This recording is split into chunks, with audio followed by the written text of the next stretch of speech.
right, ladies and gentlemen, you're going to get an education in this segment because there's so much going on around the world, as you know. The genocide against Christians and other minorities that was just labeled as such by John Kerry the other day.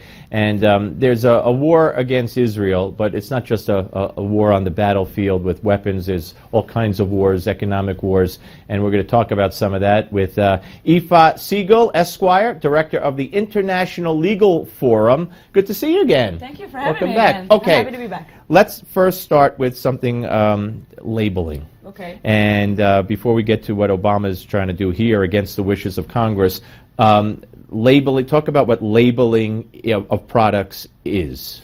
Okay. Every product, basically in the stores, you can see it is labeled where it's made. Yeah, where it's made, where it's manufactured, where it's made. What's the regulatory entity that really handles customs and everything.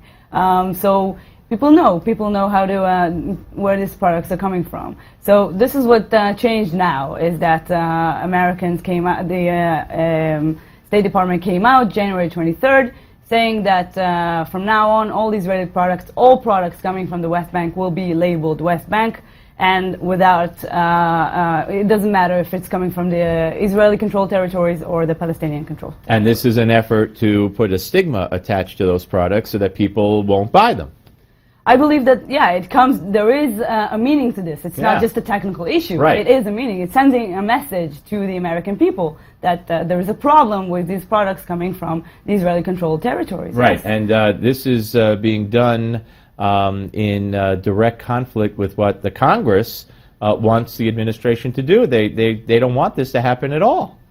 We see a lot of support against the BDS movement, against the boycott, divestment, sanction movement against Israel. The Congress is saying there was also federal bills that were legislated. There's the Israel-U.S. that Trade prevents Act. the Obama administration from doing what they're doing. It prevents them from allowing boycotts against Israel to happen on these backgrounds. Right. So what the State Department is saying is that labeling is not boycott. Yeah, they're going in around the back door. Yeah. They're being very smart. This is just, in my view, another continuation, more continuation of the anti-Israel efforts by Obama on his way out to try to stick it to Israel. I think there is a problem because we cannot separate this. This, like we said before, it sends a message. It changes the American policy toward Israel. It changes the message that the American administration is sending to its public. It changes the relationship between Israel and the United States. And it's very serious. We have to take it seriously. It would be very nice if Donald Trump addresses this at AIPAC. I'd like to hear that. I'd like to hear somebody ask Hillary if she agrees with Obama on this, but I don't know if that's going to come up. Okay, you mentioned BDS. Yeah. Explain to the people who don't know what BDS is and what your organization has done, the ILF, to combat it in Europe. Okay, so the International Legal Forum we are working globally. We are a global coalition. Today we have about 1,300 attorneys worldwide. They come from different backgrounds, different faith, religion, geographical locations, and with their help, we're active in different arenas around the world. We are advocating for human rights, what we perceive as the true struggle for human rights. And one of these efforts is to counter this BDS, boycott, divestment, sanctions movement.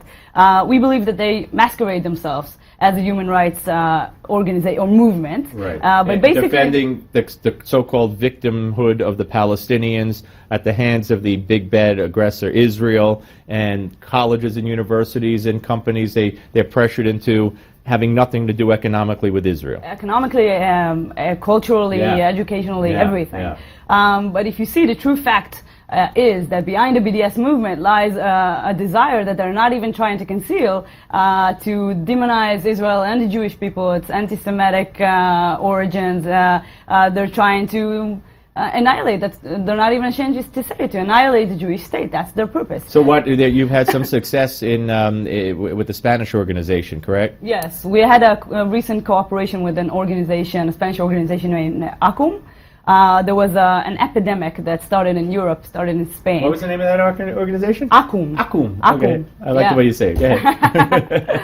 And one of these efforts was to go to city halls and convince them to adopt BDS policy as official policy of the town, of the city.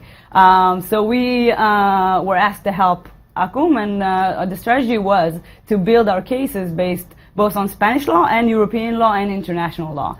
And this was And you had some success. We had amazing success. Yeah. We built a very, very strong case on these things, and we actually had the first city hall coming back to court saying, we agree with everything that was said. That's very good. We see the BDS movement as violent, as they're inciting to violence, they are discriminating, they go against European law and international law, and we will not accept BDS anymore. Somehow, I don't know how, but I think Rubio and Kasich and Cruz would say Donald Trump is to blame for this. I don't know how, but I'm sure they would. Yeah. Hey, it's great to see you again. Thank you so much. You got a Thank you for website having people me. could go to? Yes, please. ilfngo.org. Okay, ilfngo.org, and they can watch it and see the report that we've had on the Great. labeling. All right, more of the show coming up. Don't go away.